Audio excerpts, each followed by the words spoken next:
Well, it's day 4 of my second round of chemo for lymphoma. I thought I'd just give a quick update as I've been doing, sharing my journey as I go along. The third week of the last cycle wasn't so bad. I still had numbness in my fingers, my tongue, but by the end of that week, it was doing pretty well. And then on Monday, I went in for my second chemo session. So 4 more to go.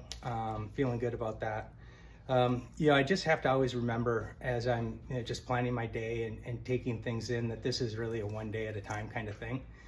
You got to always kind of go back to those numbers. It's like 80% survival rate after 5 years. And you just got to kind of keep that in mind and when you're planning out your exercise, when you're planning out your nutrition, et cetera, because, it is a big deal. So going into chemo this week, I had 3 real big questions. How is it going to react to the steroids? As I had mentioned, those kind of threw me for a loop the first week. It wasn't so bad. How was I going to react to the actual chemo? So I had an adverse reaction the first time, and they gave me Demerol and they gave me liquid Benadryl to get through that. And this time went way better. In fact, on the first round, I was in bed for basically Monday and Tuesday. In bed being Monday, I was at the hospital, but basically in a fetal position most of the day. We got home at 9 p.m. I started at 8. Second day, I basically just laid in bed. Couldn't move, couldn't do anything. Just kind of like in a fugue state like COVID. So I was hoping that wasn't going to happen in the second round, and it didn't. I will tell you, I was trying to type today, and it was a little difficult to really get my mind and the keyboard in sync.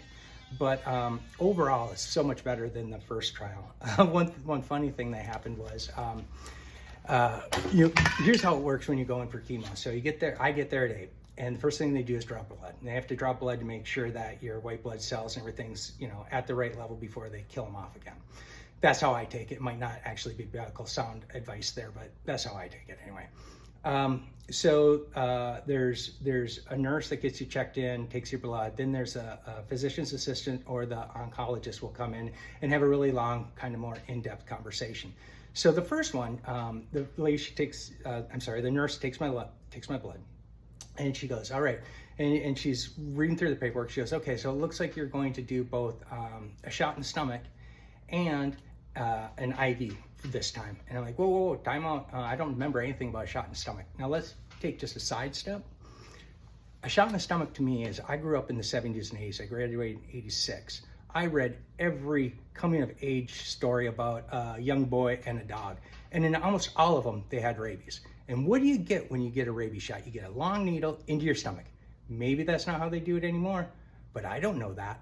So she's talking about giving me a shot in the stomach. She goes, oh no, that's gonna be 2 shots in the stomach. I'm like, whoa, wait. I would suggest to any medical professionals, when you start with you're gonna get a shot in the stomach, just tell them it's not gonna hurt. Start with, oh, it's not painful and it's a lot faster.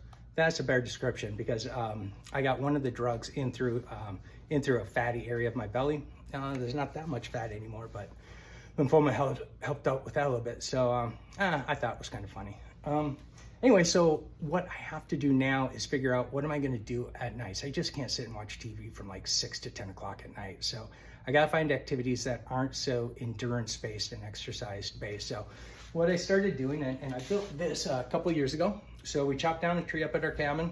And I'm like, hey, rather than just getting rid of all the stuff, let's do some projects. So I made a table, and it wasn't even cured then. I did it like right away the first year, and it was brutal to try and make it. So now it's been 3 years.